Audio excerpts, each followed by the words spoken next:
Taste the Daily.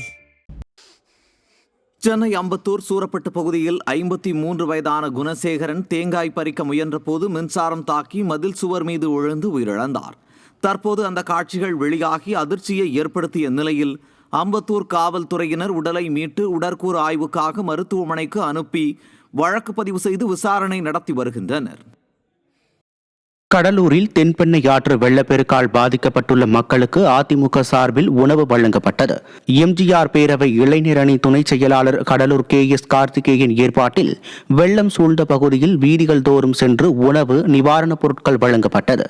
இதில் கழக நிர்வாகிகள் பலர் பங்கேற்று பாதிக்கப்பட்டவர்களுக்கு நிவாரணப் பொருட்களை வழங்கினர்.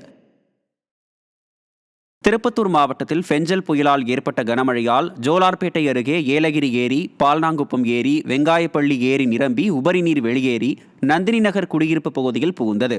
இதனால் 25க்கும் மேற்பட்ட குடும்பங்கள் அவதியுற்று வருகின்றன. மழைநீர் சாலைகளில் பெருக்கெடுத்து ஓடுவதால் மக்கள் சிரமத்திற்குள்ளாகியுள்ளனர். பாசன கால்வாய்கள் தூர்வாரி நீர் ஓட வழிவகை செய்யவும், நந்தினி நகர் பகுதியில் கழிவுநீர் கால்வாய் அமைக்கவும் ஸ்டாலின் அரசுக்கு பொதுமக்கள் கோரிக்கை விடுத்துள்ளனர்.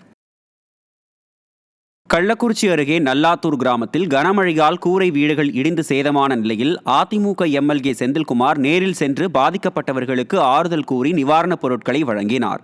மேலும் ஃபெஞ்சல் புயலால் விவசாய பயிர்கள் சேதமடைந்த நிலையில் 3 நாட்களாகியும் எந்த அதிகாரியும் ஆய்வு செய்யவில்லை எனவும் உடனடியாக நடவடிக்கை எடுத்து விவசாயிகளுக்கு இழப்பீடு வழங்க வேண்டும் எனவும் வலியுறுத்தினார். திண்டுக்கல் மாவட்டம் கொடைக்கானலில் கடும் குளிர் மற்றும் சாரல் மழையில் நனைந்தவாறு மாணவர்கள் பள்ளிக்கு சென்றனர்.